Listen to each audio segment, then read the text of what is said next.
Notre chance, c'est lorsque un virus extrêmement dangereux s'est échappé d'un laboratoire et qu'on a réalisé son potentiel de mort. Voilà une occasion en or pour contrôler une population. Ça fait longtemps qu'on cherchait comment faire et voilà que le destin nous l'apportait. Qu'est-ce à dire? L'obsession de la sécurité, la peur de la mort, la chose la pire qu'un être humain peut perdre, avec ces principes-là, on peut faire n'importe quoi aux gens. C'est ce que d'ailleurs on a fait. Alors on a commencé par demander aux petits politiciens locaux de tout fermer, de faire ce qu'on appelle le cloisonnement, le confinement. Et tous les jours, on leur demandait d'aller à la télévision, puis de laver le cerveau des gens avec dans des phrases du genre positives. Hein? Ça va bien aller. Et comme disait le docteur Goebbels, à une autre époque, il s'agit de répéter souvent quelque chose pour que les gens finissent par croire que c'est vrai.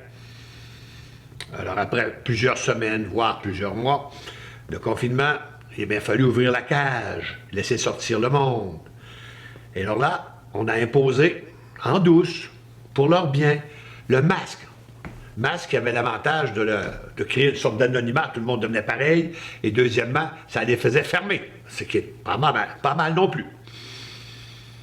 Et c'est là qu'on a commencé à parler de contrôler les gens, qui est malade, qui n'est pas malade, bon, etc. Alors quelqu'un a suggéré la géolocalisation.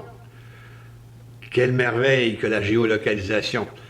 Alors, ça nous permet de contrôler qui fréquente qui, où, quand, comment. Ça permet aux employeurs aussi de savoir où est-ce que vous êtes quand vous êtes en télétravail, voir si vous êtes vraiment là. Bien sûr, pour ceux qui n'ont pas la géolocalisation, on a imposé le bracelet électronique, qui est à peu près la même chose.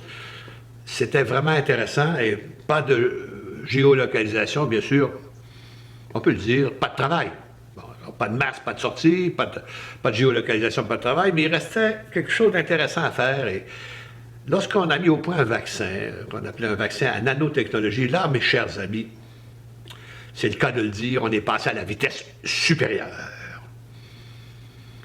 Vaccin obligatoire pour tous, qui modifie la personnalité, qui modifie l'ADN pour faire des gens serviles, absents, toute absence de critique. Et là, on venait d'entrer dans un monde à la Matrix, un monde de cyborgs, un monde d'androïdes. Et le plus beau de la chose, tout cela était irréversible. Il fallait que les gens vivent avec ça. Mais ça, on n'est peut-être pas toujours conscient, on leur avait tellement lavé le cerveau. Ils étaient même contents, incroyable.